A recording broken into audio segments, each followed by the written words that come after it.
मुळुकवाडी येथील कदमवस्तीवरील कृष्णा कानडे यांच्या घरी भरदिवसा चोरी, सुटकेसमधील रोख रक्कम गेली चोरीला।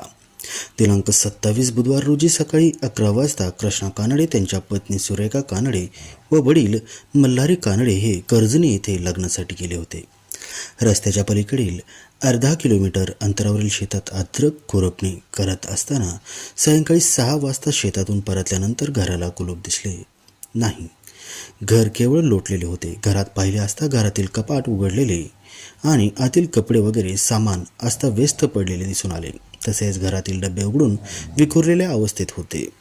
त्यांची कल्पना कृष्णा कानडे यांनी फोनवरून डॉक्टर गणेश ढवळे यांना दिल्यानंतर डॉक्टर गणेश ढवळे यांनी घटनास्थळी भेट देऊन फोटो आणि व्हिडिओ काढून नेकनूर पोलीस स्टेशनचे प्रभारी पोलीस निरीक्षक चंद्रकांत गोसावी यांना फोन करून कल्पना दिली। घटनास्थळी police head constable Dattatray Balwant व पोलीस शिपाई